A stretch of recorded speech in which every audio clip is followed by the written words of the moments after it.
Olá, gente, eu sou Patrícia Larissa.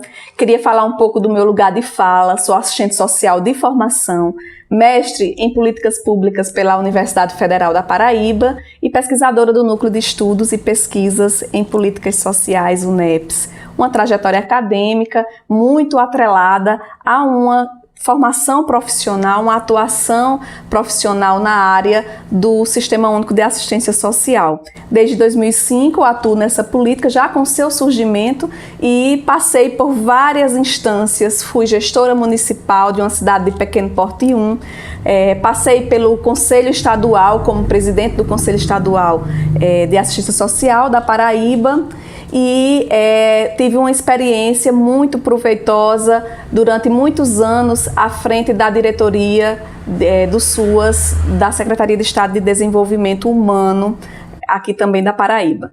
Então, essa trajetória, ela me faz trazer alguns elementos dessa política, porque acompanhei desde o seu surgimento até o desenrolar dos dias atuais.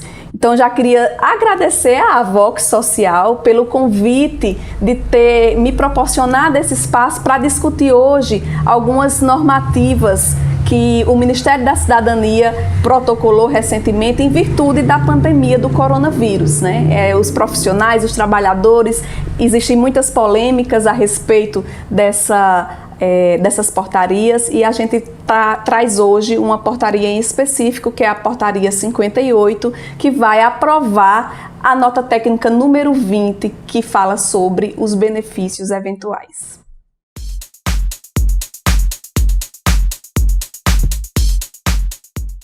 A portaria 58, ela é de 15 de abril de 2020 e ela vem especificamente tratar da aprovação da nota técnica número 20, que traz todo o detalhamento sobre as orientações gerais e específicas em relação à concessão dos benefícios eventuais em época de pandemia, né? No estado de calamidade e de emergência de calamidade pública. Então, essa nota técnica, ela faz referência a duas outras grandes normativas na área. A primeira, a Lei Orgânica da Assistência Social, a LOAS, que em seu artigo 22 traz os tipos de benefícios eventuais no âmbito da política de assistência social, e também do Decreto 6.307 de 2007, que regulamenta os benefícios eventuais. Então, essas duas normativas, elas consideram numa amplitude maior toda a regulamentação dos benefícios eventuais. E aí, essa nota técnica, ela está dividida em uma estrutura, né? Então, a primeira parte dessa nota técnica é exatamente a justificativa do momento que estamos vivenciando, que é um momento realmente atípico e que pegou todas as políticas públicas sem ter, vamos dizer assim, conhecimento sobre como agir com essas situações. Então, ela fala da portaria 337, que também é de março de 2020. Essa portaria, ela dispõe sobre as medidas de enfrentamento ao estado de emergência que a gente vive para os trabalhadores. Ela fala da portaria 54, que ela é específica na perspectiva das recomendações gerais, né, dos serviços e atividades essenciais do SUAS, porque o Sistema Único de Assistência Social foi tido como um serviço essencial, né, inclusive no decreto do presidente da República, e também da portaria conjunta número 1, que fala sobre a perspectiva do cofinanciamento federal. São mudanças necessárias para o gestor da política de assistência social, os trabalhadores, possam, de certa forma, se estruturar e realizar toda a sua atuação sem desvio de finalidade, que é esse a grande perspectiva que nós temos.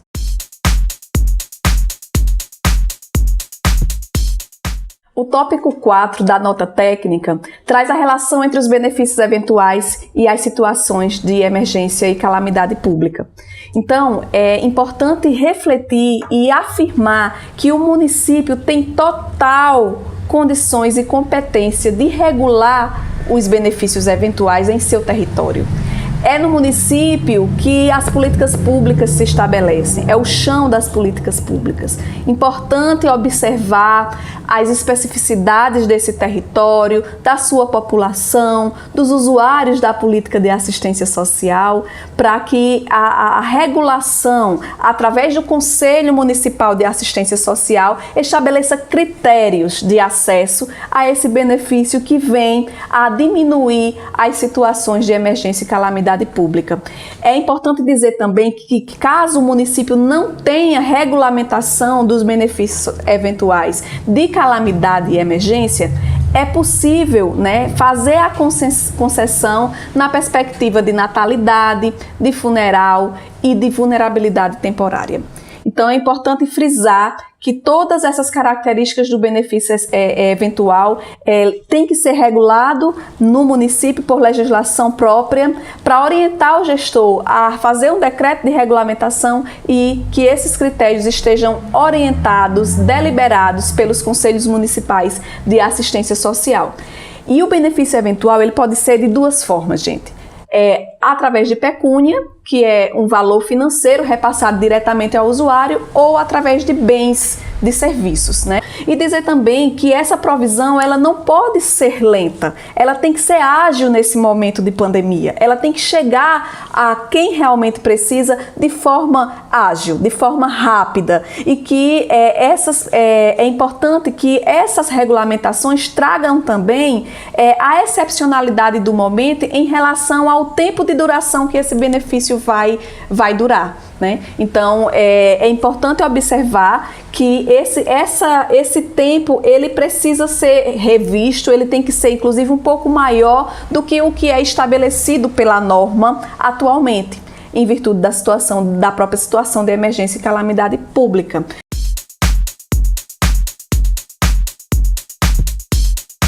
Cabe orientar, caso o município não possua regulamentação dos benefícios eventuais, que isso tem que ser feito de forma imediata, rápida, ágil, com o legislativo local, elaborando uma normativa de acordo com a política de assistência social, de acordo com a LOAS e com o decreto de 2007, e que após essa lei seja promulgada, é necessária uma regulamentação por parte da gestão municipal, observando os critérios estabelecidos pelo Conselho Municipal de Assistência Social.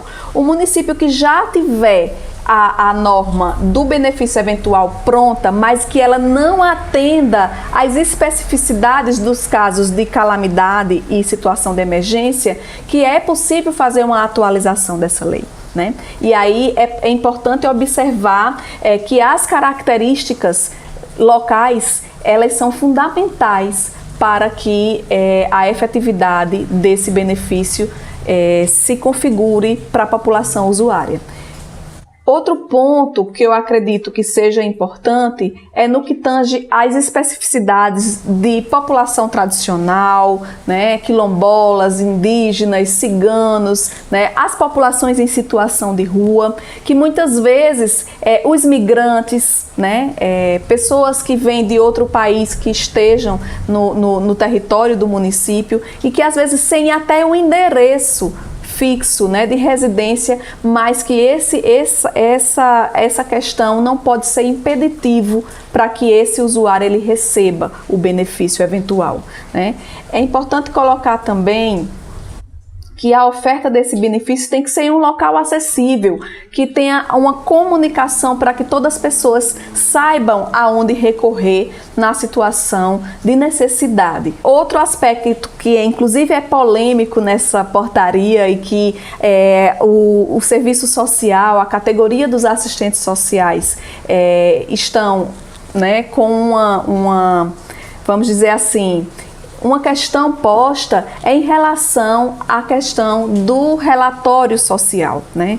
Que a portaria ela diz que a equipe de referência, não especificamente uma categoria profissional, pode estabelecer toda a documentação para a concessão dos benefícios eventuais. E aí, dentro da lógica do SUAS, né, a equipe de referência dos serviços socioassistenciais tem a competência de escutar a família, acolher a família, ver o grau de necessidade dessa família e conceder os benefícios eventuais de forma mais célere possível, né?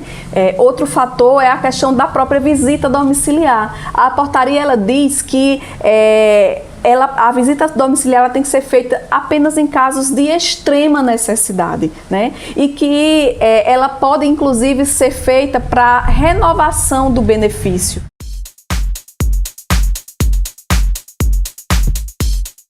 O último tópico da nota técnica traz as questões das vedações em ano eleitoral. Essa é uma dúvida de muitos gestores e gestoras no Brasil, afora, até pelo fato do aumento natural da demanda por benefícios eventuais na situação de crise. Então é importante a gente ver que a Lei 9.504 ela é clara, no sentido de que no ano de eleição não é possível realizar a distribuição de bens, valores, benefícios por parte da administração pública, exceto os casos de calamidade. E já excetua a questão da calamidade pública, né? E aí coloca também que não é possível criar novos programas e serviços, mas os que são de ordem continuada, que todos os serviços, programas, projetos e benefícios da política de assistência social têm o critério da continuidade, né? Então é importantíssimo afirmar que os benefícios eventuais não se enquadram nessa vedação por parte da Lei 9.504. É importante dizer também que o que é vedado? Práticas assistencialistas, práticas onde o gestor personifica, né, a distribuição por parte da coisa pública, e isso traz um prejuízo, obviamente, na perspectiva do clientelismo, do assistencialismo e de todas as questões negativas em relação à distribuição dos benefícios eventuais. É claro que o benefício eventual não é uma doação. O benefício eventual é um direito socioassistencial e que esse direito está dentro de um escopo de uma política pública estruturada e de continuidade nas ações dos serviços. Então, para concluir, eu gostaria de dizer que a gente vai ter outras oportunidades aqui na Avox Social de tratar sobre a pandemia, sobre a relação com a assistência social, sobre as normativas que o Ministério da Cidadania vem promulgando na orientação de todos os trabalhadores e trabalhadoras, gestores e gestoras da política de assistência social. É tempo de defender a vida. É tempo de unir forças no sentido de buscar a cidadania na perspectiva democrática. A democracia é o princípio fundante da política de assistência social e que a gente tem como bandeira de luta para a nossa atuação e certeza para a atuação de todos os trabalhadores e trabalhadoras dessa política.